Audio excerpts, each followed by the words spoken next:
So welcome everyone to the May edition of the monthly OpenLineage meeting. So I remember, as a reminder, this is recorded. The notes and the recording will be posted on the wiki. The recording will be on the YouTube channel for the OpenLineage project. So for people who miss it or who want to refer to what has been discussed, they'll be able to find it there. Don't do anything you would regret later in the meeting. We'll start the meeting by doing a quick going around the room. So what we do usually is I'll call people in the order I see them on my screen.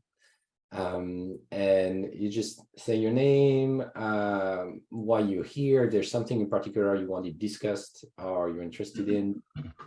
If you just want to be a fly on the wall and you just want to listen, it's fine as well. You don't have to have a topic. So this is low pressure, quick introduction. And so we have 14 people today. Oh, that's nice.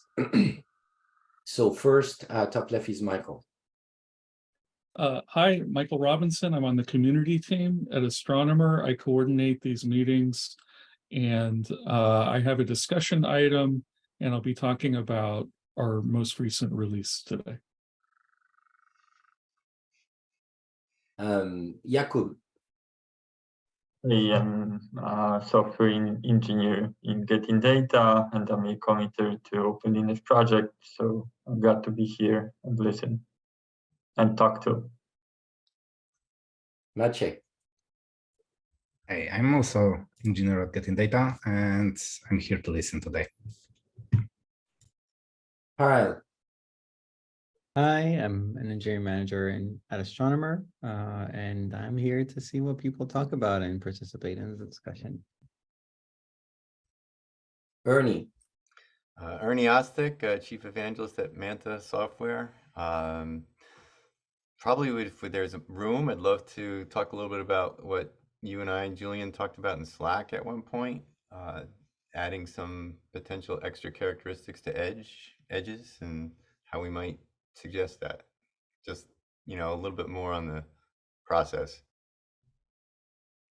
That sounds good. Let me add this so we don't forget.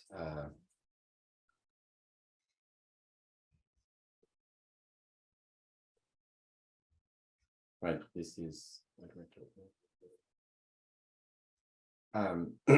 next on my screen is Anirudh.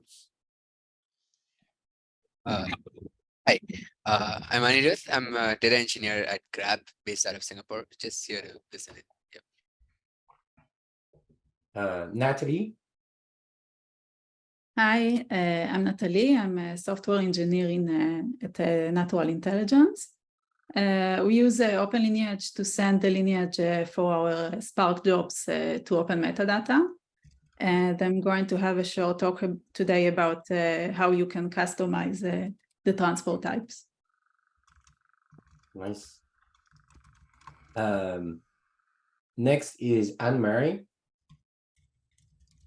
Hi, I'm a research engineer with Hewlett-Packard Enterprise, working in AI Research Lab. We have a framework called Complementary Data Framework, and we plan to integrate with OpenLineage. And today I'm here to listen. Corey.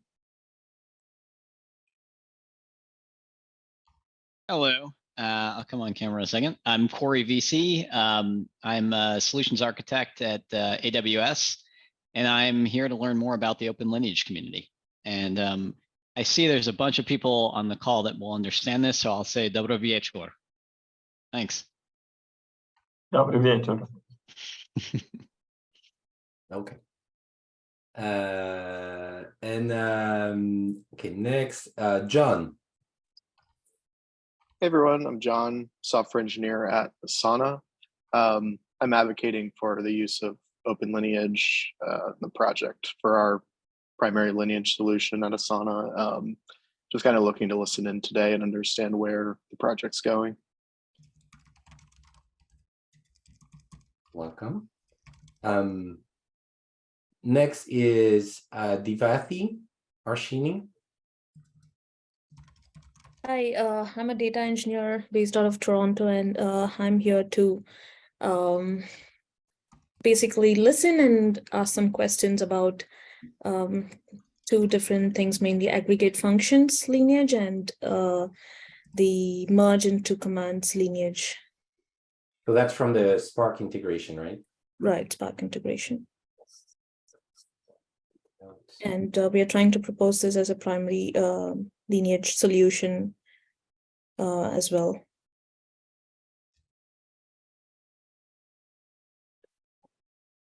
That makes sense. Next is Danilo.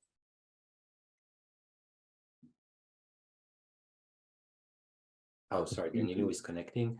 So let me go to Suparna. Hi. So I am also in the AI research lab in Hewlett-Packard Labs, and as we presented a while back on the Common Metadata Framework library that Anne-Marie was talking about, and but today I've not been able to catch up with the OpenLineage work for a while, so I'm just here to catch up and then figure out how we move next. Welcome. So one of the things that we are trying to do is we are also looking at how we use lineage for various things, and including trustworthy AI. So that's kind of one of our major areas of interest. Sounds good. So Danilo is still connecting, so we'll move on to the next step. Thank you all for the quick introduction. So just for reference, and you find this as well in the notes posted, you'll find the slides linked on the wiki. You have a page if you want to sign up for the meeting and have a reminder in your calendar. You can go on this page on the OpenLineage website. The main means of communication in between meetings in the Slack channel, so you're welcome to join this if you want to reach out to the community in between meetings. And the mailing list, wiki, Twitter, LinkedIn group, YouTube channel are more used for announcements and posting new releases or notes and Mastodon or notes on the meetings. So the agenda for today, so we have a few announcements I'll cover, and then Michael will talk about the recent release. I don't see Danny in attendance today, so this may be pushed to the next meeting. And then Natalie will cover custom transport types, and Jakub will talk about the new dbt cloud integration, and then the discussion items we noted from the attendance. So on that, the quick announcements. So we've been doing a couple of meetups that enable face-to-face discussion, especially at the moment. There's some discussion about evolving the spec in terms of adding static lineage to OpenLineage, and so the meetups are a great way to discuss those kinds of topics. There's a tentative Boston meetup scheduled for June, but it's still in progress. So please, if you're interested or you would want to suggest something, please reach out to Michael Robinson on Slack. We're going to have a San Francisco OpenLineage meetup at the Astronomer office in San Francisco. And the idea is it's scheduled the day before the Data and AI Summit. So it's going to be in between the training sessions and the presentation sessions on the 27th of June, I believe. So if you're interested in chatting about the OpenLineage spec and catch up in person and you're in the area, please reach out. And we have a few upcoming talks. So Pavel and Maciej is in the meeting today. We'll talk about column lineage at Berlin Buzzwords, end of June. So if you want to hear them speak in person, you're in Europe. Berlin Buzzwords is a great presentation. Willie and I will talk about OpenLineage at the Data and AI Summit in San Francisco at the end of June. Around the same time, we're going to do a meetup. And Maciej is going to talk about the OpenLineage Airflow integration at the Airflow Summit in September in Toronto. So that should be an interesting one as well. So if you want to hear about those topics, I highly recommend this. And next, I let Michael talk about the recent releases. Yes, thank you. So I have some exciting changes to share in O.24.0 that came out at the beginning of the month. Natalie, who's on the call, contributed support for custom transport types, making the process of creating these easier and more efficient with Transport Builder. So now you don't have to modify the core components of OpenLineage. We also have a new integration, the dbt Cloud integration, thanks to Howard and Kuba, who's on the call. This involved a new extractor using the dbt Cloud hook provided by Airflow that uses the dbt Cloud API. And then finally, from Pavel in Spark, we now have support for dataset name modification using regular expressions. Sometimes the Spark output datasets are hard to work with because of the location path ending with the year and the month. There were also some bug fixes, but you can read about those on the repo on GitHub.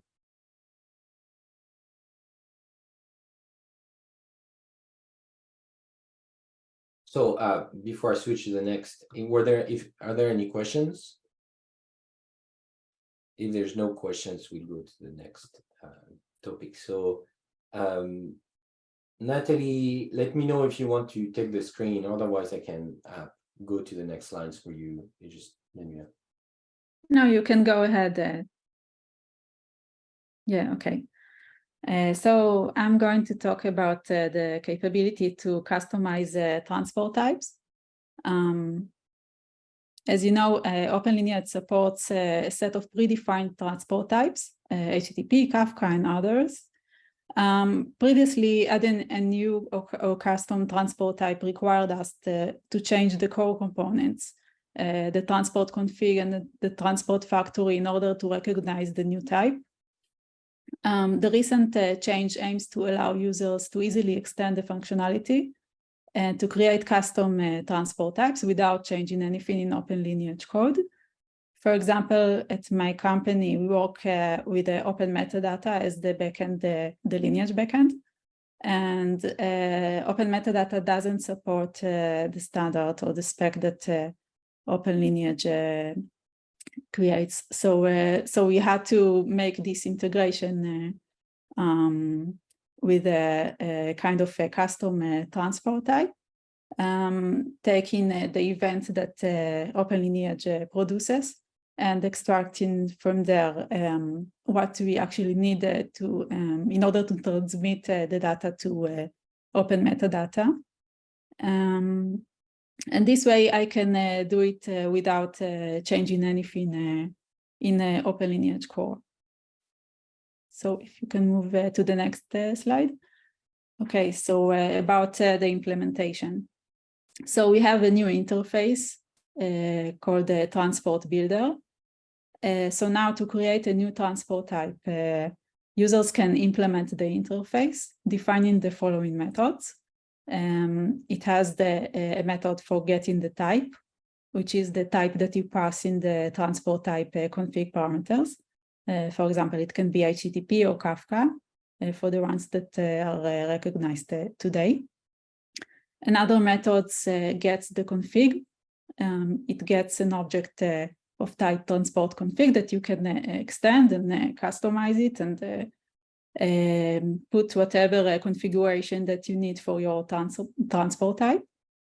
And another method that builds the actual transport based on the transport config.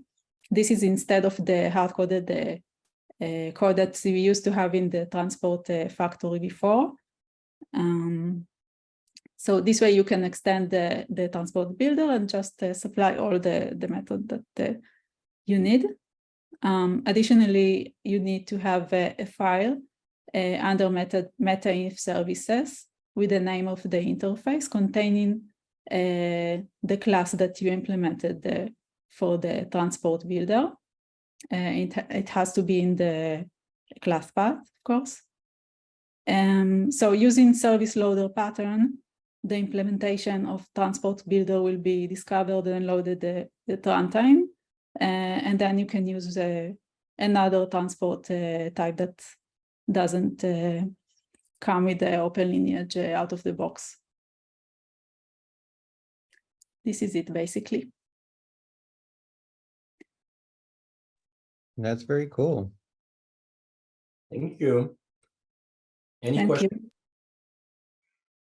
you. What are some of the use cases for other cool transport mechanisms? Just wondering what some people have proposed.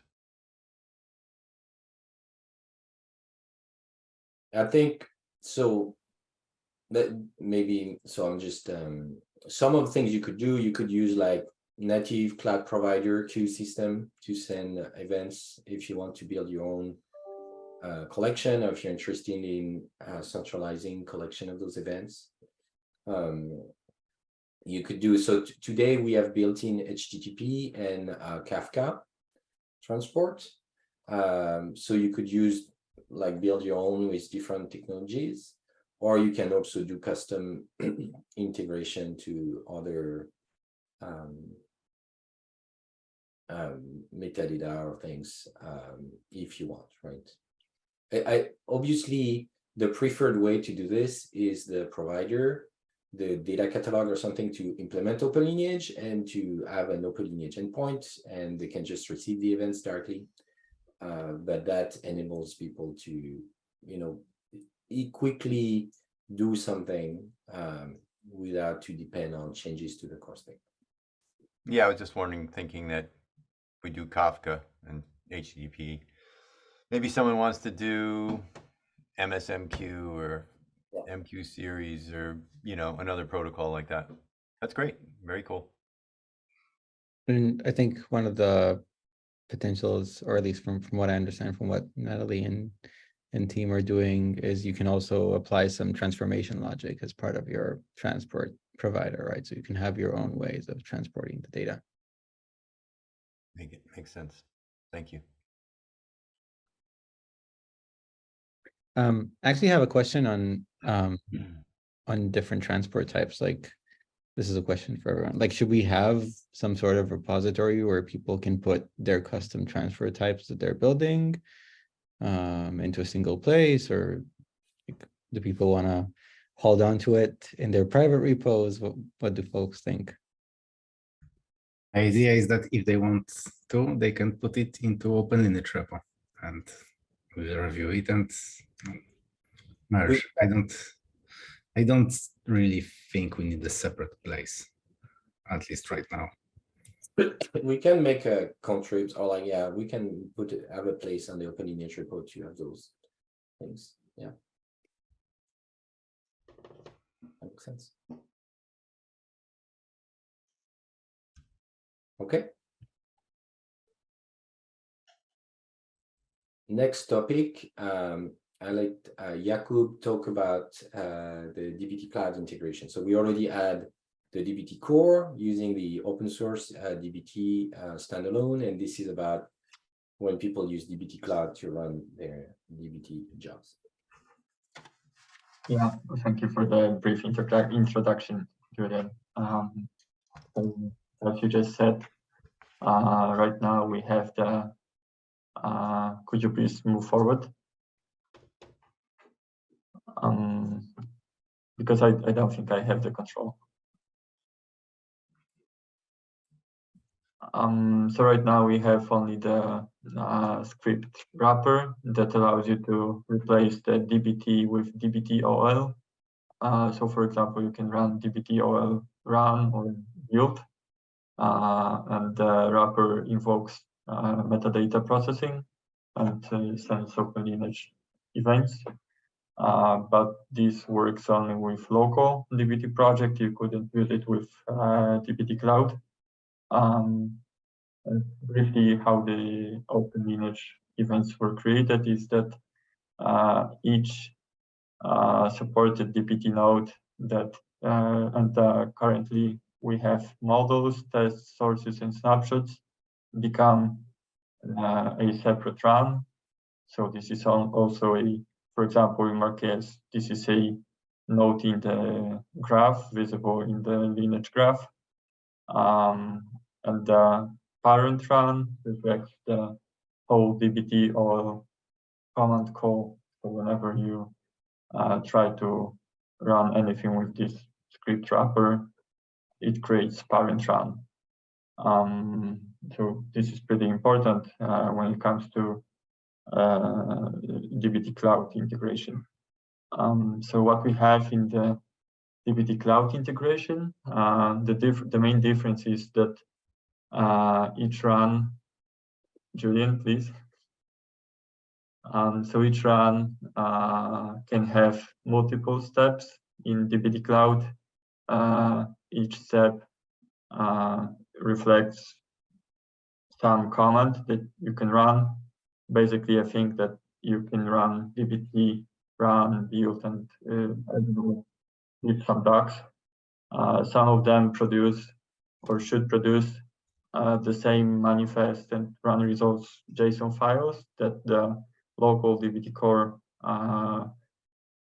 command produces, and we are making use of it. So the whole integration is pretty similar to what we have in the local dbt integration. We just changed the way how we retrieve the metadata and how we treat the metadata within each step in dbt cloud.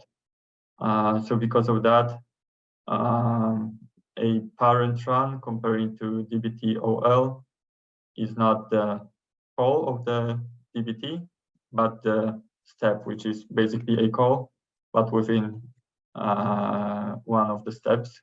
And also because of the similarities between local and cloud dbt, there is a dbt artifact processor class that makes sure that the naming convention for both integrations stays the same. That includes namespaces, job or dataset names, and probably some more.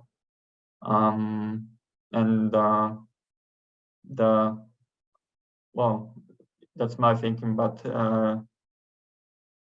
dbt OL could be run only from bash, so you could run it in Airflow, of course, with maybe bash operator or some wrapping operator that you could customize. But actually, dbt cloud has its own provider in Airflow, and we are making use of it. So whenever you execute dbt cloud run job operator on or dbt cloud job run sensor that waits for the execution of dbt cloud run,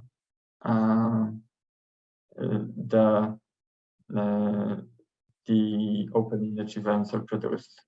Also, we use dbt cloud hook to make the retrieval of metadata easier, because this is already written there. Because we are using the OpenLineage Airflow integration, Julian, please. Because we are using this OpenLineage Airflow integration, we need, at least for now, we need to handle the 10 seconds fed timeout. And in this case, this seems to be pretty important because there could be some cases where downloading and processing artifacts from dbt cloud might be too long to make it in 10 seconds. and this is the time frame that is not configurable in OpenLineage Airflow integration. But on the other hand, there is a workaround, let's say, for that. So each step can be retrieved asynchronously.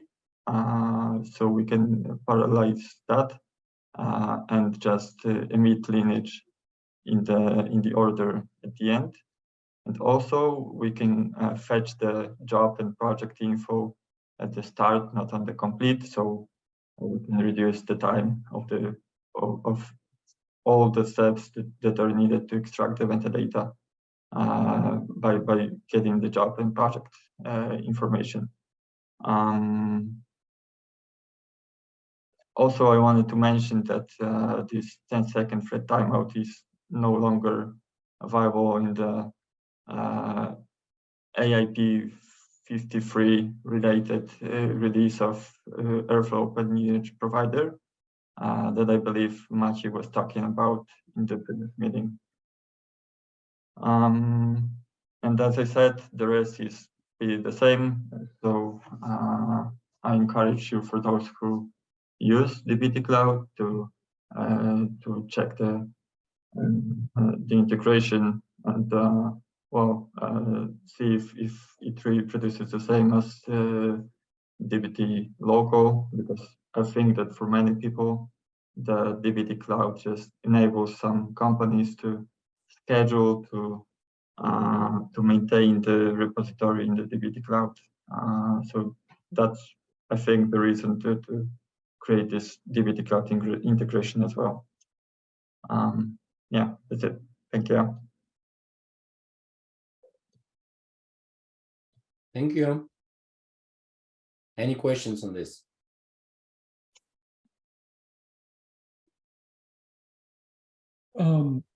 I have a quick question. Thank you, Jakub. Since you mentioned AIP 53, really exciting, and there are folks on the call who might not be familiar with this. Can you give us just a brief sense of the timeline? Like, do we have an idea about when we can expect the provider?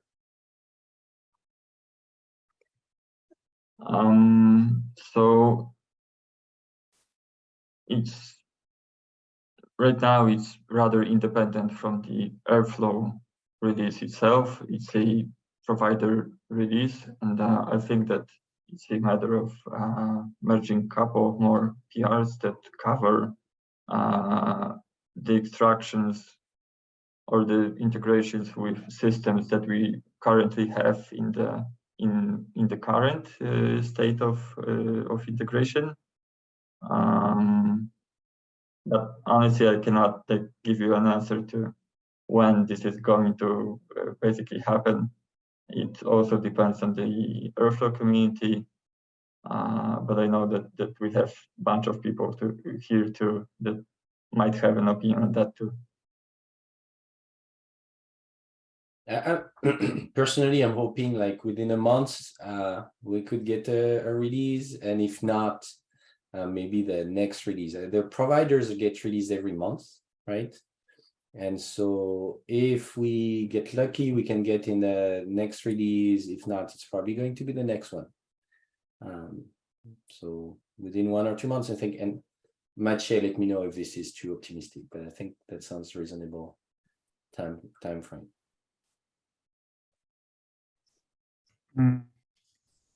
Probably next month. It's hard to estimate. My estimates aren't very good. It's about pinging the Airflow committers to get the reviews go faster. Yeah, it also is not always a straightforward path, but we are working on it.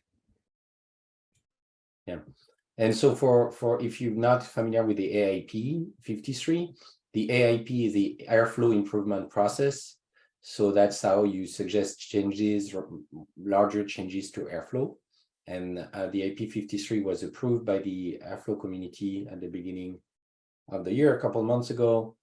And it's about moving the OpenLineage Airflow integration into Airflow as an Airflow OpenLineage provider inside of the Airflow project. So making the OpenLineage support native to Airflow, which will simplify a bunch of things about getting lineage from Airflow. Okay.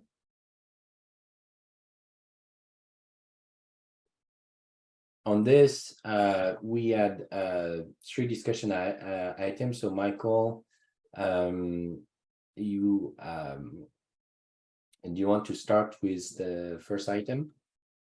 Yeah, and thanks, Kuba. Sorry for putting you on the spot about stuff you don't have any control over. Just wanted to kind of let folks know what was happening with AIP 53. My discussion item, this came up in a conversation that a few of us were having in a different context today. But we haven't talked about validation in a little while.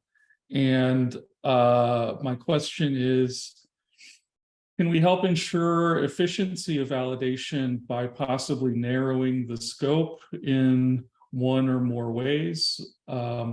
One idea was maybe validation isn't necessary if the Java or Python client is being used to send the events. And that made me wonder if there were other similar cases that we could keep in mind. So by validation, we defining a process to validate that an OpenLineage integration is actually working properly, right? It is processing data correctly. Yeah. I think we did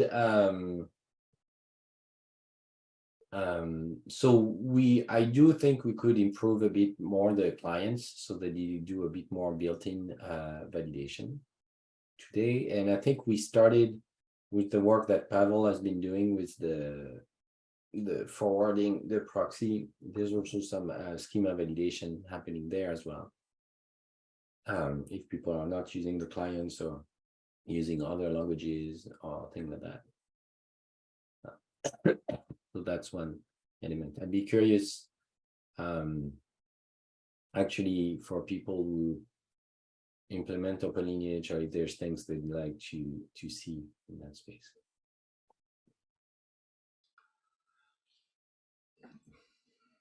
Probably be useful if we had some testing facility that'd be good for people consuming OpenLineage to on our own to utilize, but also for potential implementers of a solution like ours that could run that just to validate that vendor X hits all the checkpoints, right? Supports this, supports transformation definitions in column lineage, supports SQL facet, you know, some sort of a from like producer point of view, we can, you know, create some events, for example, and check if the consumer consumes them. Yeah, mostly like because not in every case, but we can't validate that it does the right thing, right? Like shows on UI that this really happens and not just silently discards the data. Right. If there's a way to do that. I know that's a tough one, but just throwing it out there. It would have to be, I think, specific to like each consumer, right?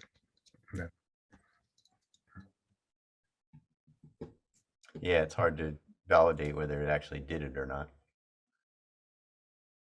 It's true.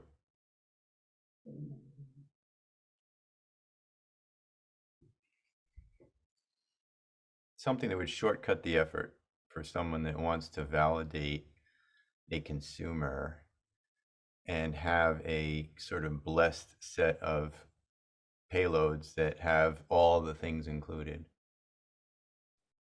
Something like that.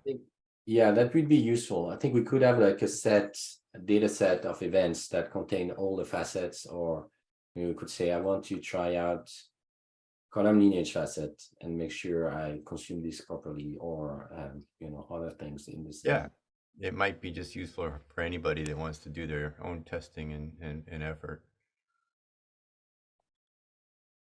So I think, yeah, we have some sets of example events, but they may not have everything. And then separately, we have documentation for facets that define them, but there's no, we don't combine those two to have like a set of example of all the facets that exist. Yeah, I think that'd be useful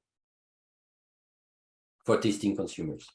Yeah, no, I mean, I end up crafting a whole bunch on my own by hand for our teams. Happy to share some of that stuff, but I mean, you guys have a pretty cool little, you know, demo configuration already set up. Maybe you just pump the payloads out to disk and stick them somewhere. Yeah, that makes sense.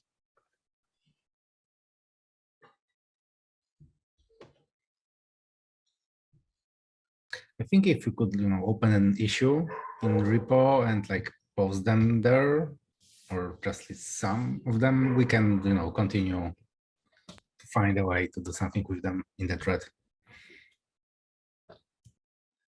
I'm certainly willing to post something. I need just some help with the protocol.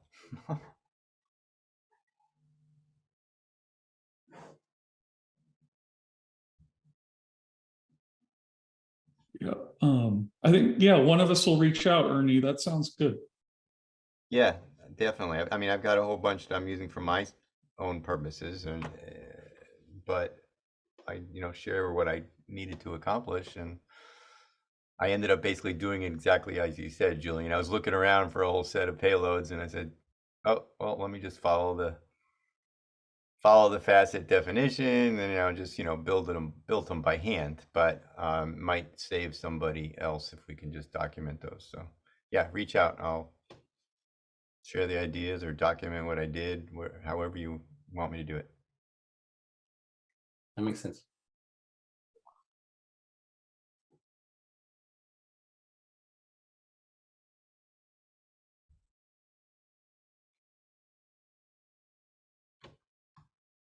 Well, thank you. So we can then we go to the next. So we have some action items in the notes, and we'll follow up after the meeting. So the next item, Ernie, you had like improve column lineage facet. I think that's what you were hinting at, right? Yeah. So on that topic, whoever came up with the whole transformation type, transformation description as part of column lineage, it's outstanding. But as I look through it, and I know we're talking about doing more like static lineage, there's just lots of other elements here that would be useful, both on the transformation and the lineage as it's happening. There are all kinds of scenarios where people want to add selected rules and filters, and yes, they're part of transformation and transformation description, but they're kind of extensions of that. Scenarios where while the lineage is happening, is there an anticipated traffic level, typical volume in a plan for design lineage, and then actual lineage, and I know we have the statistics, so I don't want to dump over into that, but just different things that could be useful without going crazy. I mean, obviously, when you get into column metadata, that's well covered by other standards in the industry of the kinds of things you could track on a column.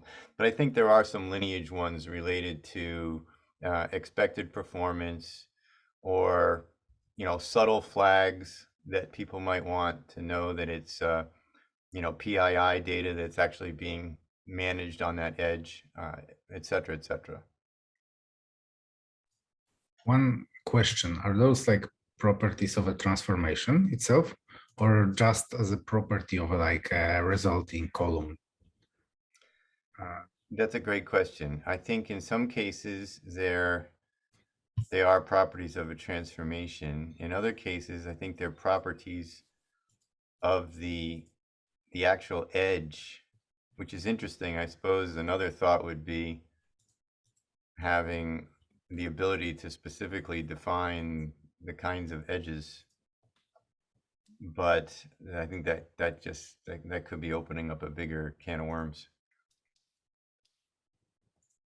Yeah, so we like to that point for when you were mentioning PII, we have also a tagging facet that we were discussing. I think it's still, yeah, this is still in progress. So we haven't concluded on this, but we had the discussion about adding tags at the dataset and field level through facets.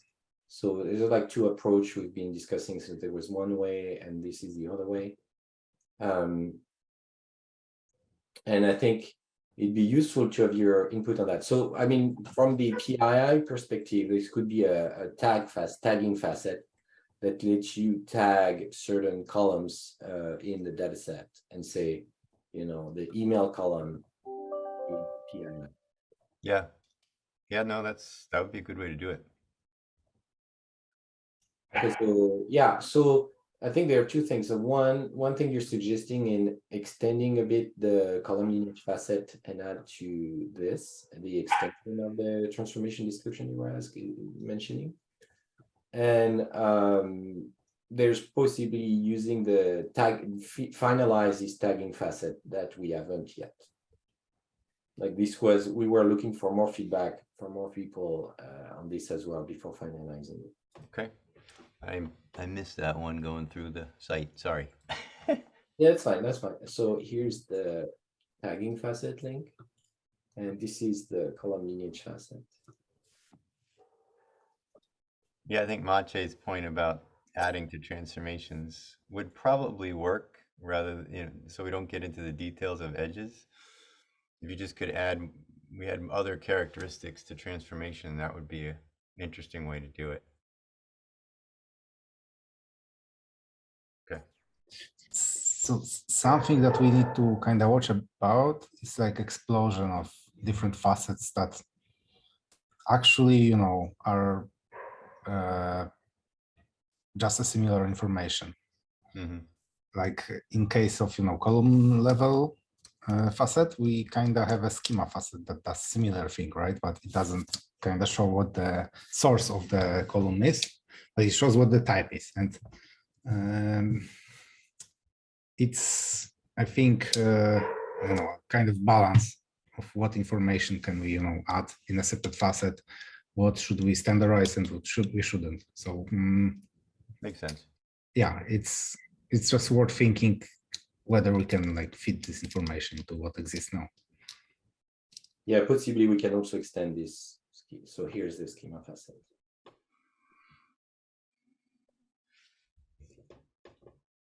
So I think the best option is to probably open an issue on the repo for discussing where is the best place to like describe the use cases, what the kind of information we want to add, and discuss where the best place to add those in facets. So we have the column lineage facet, the schema facet, and the tagging facet that had been discussed here. No, thanks. The tag facet in particular is something I missed, so that's a good one to look at.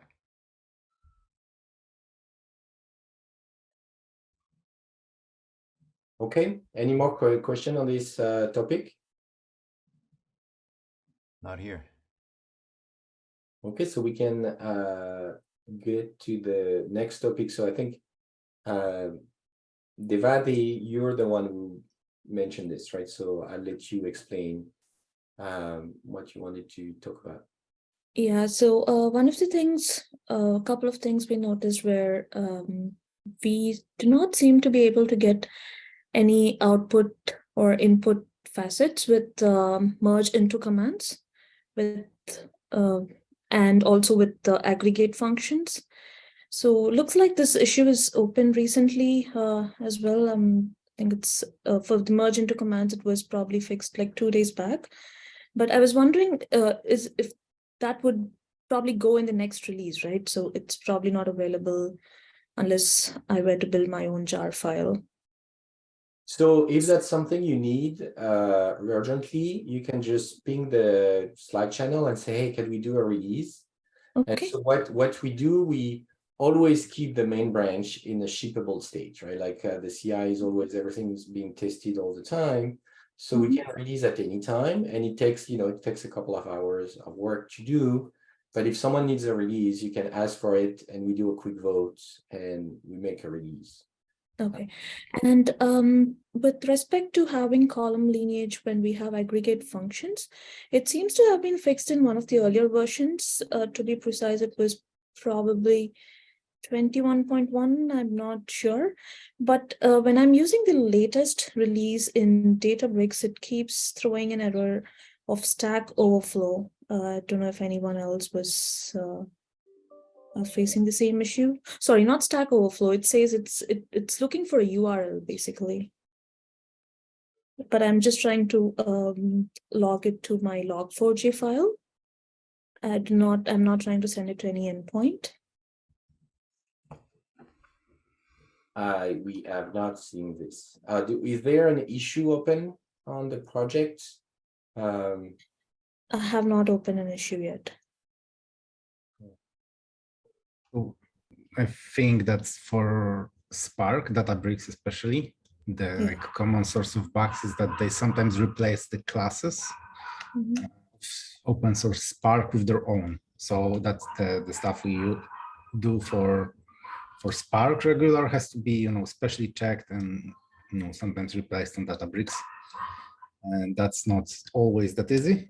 And like in general, I agree with Julian that, the best place to do this is some GitHub issues, because then we can, look at stack trace and logs and stuff like that. So that's easier to debug that way. Yeah, the best person to answer those questions, I believe, is Pavel. As probably as also Maciej, you can probably answer those questions as well. And so I think you'd be able to look at it asynchronously, and if we ping him on Slack as well. Okay. Sounds good. I'll probably raise issues on GitHub for these. Yeah. Also, I wonder if Will Johnson maybe would have insight in the Spark Databricks thing. I think he contributed some of the Databricks specific implementation. Yeah. Sorry, who? So Will Johnson is one of the OpenLineage committers. He's on the Slack channel. Okay. Sounds good.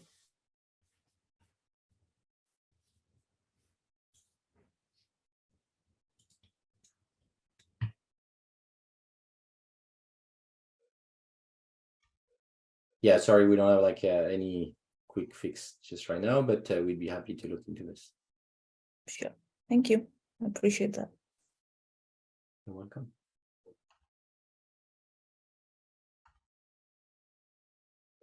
Any other things like people wanted to mention?